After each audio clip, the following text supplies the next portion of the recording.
There were many questions about exactly what the Chicago Bears would do at the trade deadline. We knew they needed an edge rusher, and Ryan Poles went out there and got one. We're going to talk about it all and more right after this. You are now tuned in to Chicago Bears Central, your number one place for all Chicago Bears news and content.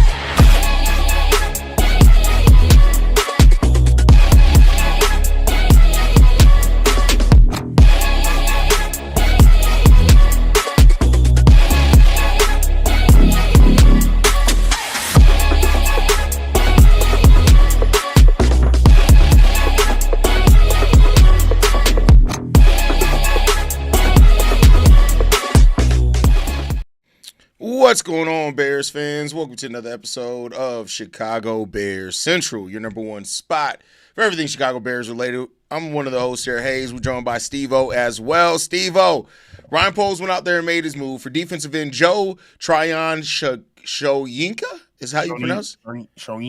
Shoyinka. Okay, there you go. 26-year-old, 6'5", 260-pound defensive end. This is not the big splash move that a lot of Bears fans were wanting. This does add some depth to the defensive end. I do think this does signify that Austin Booker is going to be starting. This is bringing in more depth. How do you feel about the move, Steve-O? We basically got a Dio replacement. He does everything Dio does. Yeah, I mean, I'm not moved by this signing. Quite frankly, I just see him as another body. Quite frankly, don't get me wrong, he does fit some of the things DA likes to do. He did a lot of, especially in a time when he was with Tampa Bay, he does a lot of drop coverage, a lot of things where you can move around. He's 6'5", 260. Played a lot of on the edge, but he's a linebacker. So that's majority what he played in college in Washington. So yeah, like he's still young, 26 years old. Some untapped potential there. But yeah, if anybody could get something out of him, it'd be DA. But like I said, it's pretty much Dio Part 2. Yeah, I mean, you make a great point there. This is them going out and getting a guy that brings in, what DA. And keep in mind, I think people forget. I've seen a lot of people blame Ryan Poles, but Dennis Allen was the one that wanted Dio Odeyingbo here. And so you get a guy in here, similar physical makeup, doesn't have a sack on the season at all. Matter of fact, I don't think he's had a sack in the last couple of years. But yeah. I do think, like I said, because I can see Austin Booker being the starter from now on. You're bringing in somebody who's going to bring some depth along with Daniel Hardy and Dominique Robinson. At least I would think that that's going to be the case. But this is definitely not the splash move that Bears fans were looking for. No, it's not. And I think we only gave up a 6th-round pick for him, and we received the 7th-round pick along with him. So yeah, it's just something that's like, it's a nice little move to get. You got a 7th-round pick to mess around with in case you want to make a move with that. And we were dropping bodies at the DN position, so you had to replace that. I'd rather get somebody that can do something on some type of roster than getting somebody off somebody's practice field. Yeah, that's a fact.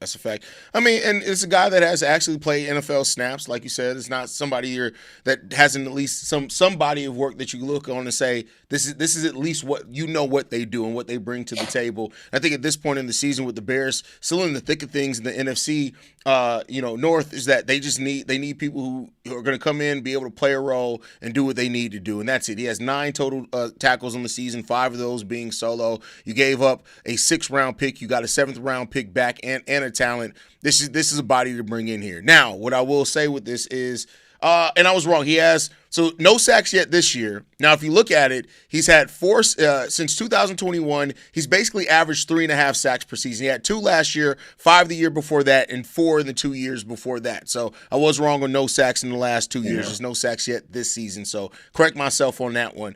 But he also hasn't played as many snaps as what he played with the Tampa Bay Buccaneers. He moved from the Bucks to the Browns, and so he's been sitting there in Cleveland. And we all know that there's not much going on in Cleveland. So there you go on that one. But for people that are hoping that the Bears are going to make a splash trade, so I was doing a 2-hour live stream at the opening of the trade deadline over on Bleacher Report, and we had James Palmer there who talked a lot about, like, he's an NFL insider who works for the Action Network and the Athletic, and he was saying that he doesn't expect a lot of big trades to go down because there is, like, teams are asking for a lot for the premium positions. So those splash trades, unless Ryan Poles does feel like giving up a 1st or or second rounder. Doesn't seem like it's not just coming for the Bears, but for a lot of teams at this trade deadline as well. Yeah, you got people asking like Trey Anderson going for asking for a first round pick despite of his age. You got Sauce that just went to Indiana. I like Sauce, but I don't know if I'm giving up 2 first round picks for him. That's a crazy value for Sauce, bro. Yeah, like I get it. He up there. I give him top 5-ish corner in the league, but still 2 first round picks. That's an asking point, as well as they gave up AD Mitchell, who was doing a nice little thing down there. So, hey, like you just said, the asking point for a lot of these players, especially these big time players, they're not finna just let their ass go for a Snicker bar and a bag of Jay's chips. They're gonna ask for something back. So if we ain't trying to break off a first round pick, which I don't think we should be doing like we've been saying in the past, but yeah, it is what it is. I think what we're all looking for, if anything, we was looking more depth from the cornerback position, so maybe he can make a little more splash in that department. Yeah, I mean, and that's just what this is. This is making sure that you have enough bodies down there and the depth, because we know that is important to Dennis Allen. Like I said, this guy isn't a slouch. I don't want to make it seem like he's a bum. He's not that either. I think if you're getting 2, 4, 5 sacks as a depth piece, that shows that you're bringing something. And I'm not mad at that at depth, but I do think this puts a even bigger light on exactly what we need from Austin Booker. But that's what a lot of Bears fans wanted coming into this season anyway. So Booker's going to get an opportunity here to really show, hey, I should be the day one starter next season. And I think he'll probably live up to that. And then at that point, you never know. Guys like Dio, guys like, like Dominique Robinson and this guy we just traded for, that may be enough depth if Austin Booker continues to hit that stride and that leap like it looks like he's going to have. So we'll see. Yeah. And as you've seen, like when he surrounds himself with some pretty good defenses, like he did in Tampa Bay, he's able to do something. So I think we'll be able to do something with him. Like I said, like if this is somebody off of a practice squad, I don't even think we'll be doing the damn live right now. But yeah, it's something. It's something. We needed a body. It's better than putting out certain motherfuckers out here that we got on the squad, like Ford and shit. Exactly. And so we'll see. Like I said, I didn't expect, and I tried to set the expectation with the daily episode today. Do not expect the Bears to make the huge big splash signing. Just don't expect that. I get it that they're Bears fans that are impatient and you want it all now. We're not one move away from being a contender. We're like, so, it is what it is. With solid depth, I'd rather right now see what we have here based on this. If we can get in the playoffs based on this, then hey, next offseason, the world's your oyster. Open everything up at that point in time. But I don't want to give up a lot where we don't see it yet. Isaiah asked a great question. This is a guy that I did have on my list. Asante Samuel Jr. I am all for bringing him in here to help shore up the cornerback group. I think, and I don't think you have to give up much for him either. He's probably on the lower total pole of asking prices, in my opinion. Absolutely. Like if you make this move and then bring in a Samuel Jr. On top of that, I think that's a solid, not a great. I'm not trying to sell it as a great, but this is a solid trade deadline for the Bears considering where we are right now.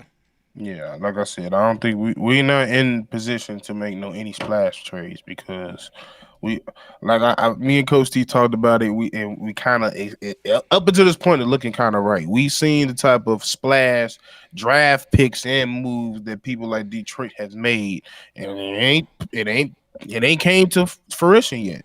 That's true. That's absolutely true. And I wouldn't be mad at Rico Woolen either, but it doesn't seem like they're apt to sign him as they just lost a corner to a concussion. So it seems like now they're going to probably hold on to him. Yeah. Yeah. And then to me, that would be a splash because I think you had to give up something for Tyreek. Yeah, that's true.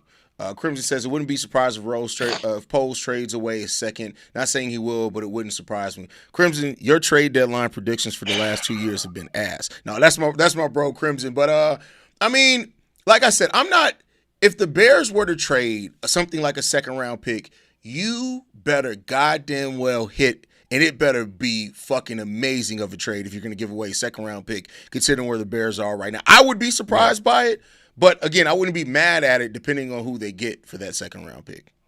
Facts. Yeah, like Bobby said, look at the Commanders. Exactly. They took some swings and now they in hell. Exactly. So, we'll see what happens and what the rest of the trade deadline does hold. Anything left, Stevo? Anything that you're looking for as we head into the last 2 hours and 15 minutes of the trade deadline? I mean, anything can happen. I mean, according to Adam Schefter, there's a lot more trades that could possibly be happening today. So hey, we gonna sit back and see. But I don't expect much. I just, like I said, if anything, I just expect him to shore up some things that we are desperately needing. Absolutely. So we'll see what the future does hold there. Again, the Bears are not going to probably mortgage their future. That's my prediction, but we shall see what happens here. Either way, no matter what happens, I will be live. Hopefully one of the guys are live with me when the trade deadline ends so we can review what happened, what other teams did, if anybody around the NFC North did anything. So stay in tune with us for that one. Otherwise, you guys can follow us at Shy Bears Central. You can send us any feedback, questions, comments, concerns, ChicagoBearsCentral@gmail.com.